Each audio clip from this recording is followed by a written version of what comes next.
On avait envoyé une lettre à Manuel Valls le jour précédent pour lui demander d'intervenir en faveur d'Antoine Deltour et d'Édouard Parrain, parce qu'on croit que leur action était une action très importante pour le public, dans l'intérêt général, et je crois qu'il y a une certaine sensibilité auprès du gouvernement français ces derniers temps sur la situation des lanceurs d'alerte, et justement on a utilisé l'occasion de la venue de M. Valls pour qu'ils en discutent lors de leur réunion avec le ministre luxembourgeois et peut-être vis-à-vis de la presse. Je crois que M. Valls nous a vus, il connaît la lettre, le message est passé et c'est tout.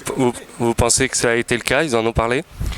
Je crois qu'il serait un peu forcé à le faire par l'actualité, pas par nous, mais par l'actualité, par la force des choses. S'ils ne le feraient pas, ce serait déjà assez grave, parce qu'ils doivent parler, à mon avis, de la situation de la finance offshore. Et quand on parle de la situation de la finance offshore, on doit parler des lanceurs d'alerte, parce que sans les lanceurs d'alerte, on ne saurait rien. Le public ne saurait rien. Et c'est pour ça qu'il y a un besoin énorme pour les protéger. Il faudrait qu'il en parle. Et qu'est-ce que ça changerait s'il en parlait, puisque c'est la justice luxembourgeoise qui poursuit actuellement ces lanceurs d'alerte? La justice, elle est indépendante, mais la justice doit juger en fonction des circonstances. Et je crois que ici c'est très clair, c'est l'intérêt général de l'action de Deltour et de Parrain qui prédomine les petites infractions qu'ils ont fait.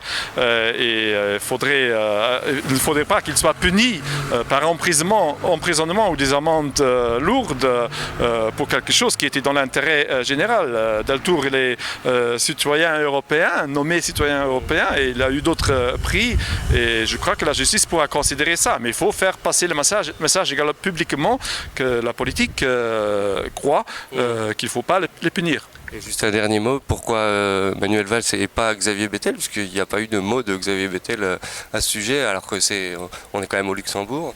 Je crois que maintenant, quand il y a l'entrevue, il n'y a rien n'empêche M. Bettel de prendre position. Mais jusqu'ici, le gouvernement luxembourgeois, il n'a pas fait grand-chose pour les lanceurs d'alerte, ni contre la finance offshore.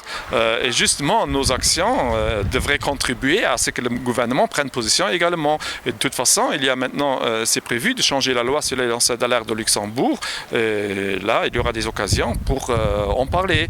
Et je crois qu'on en parlera au ministre de la Justice et au Premier ministre luxembourgeois également. Mais aujourd'hui, c'est M. Valls qui est là.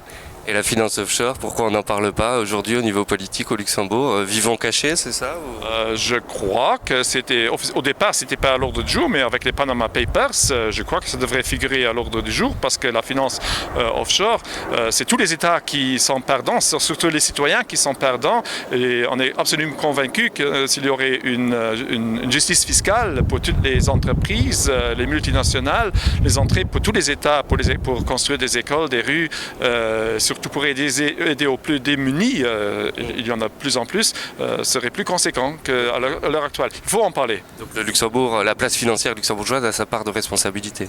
La place financière au Luxembourg, parce que c'est pas la place financière du Luxembourg, parce que c'est le gros fric et les grandes fortunes qui ont la main sur la place financière au Luxembourg, devrait se transformer d'une place financière qui favorise l'offshore vers une place financière qui donne des conseils dans une fiscalité équitable, et je crois que c'est possible, et la place financière au Luxembourg aura un avenir dans cette optique.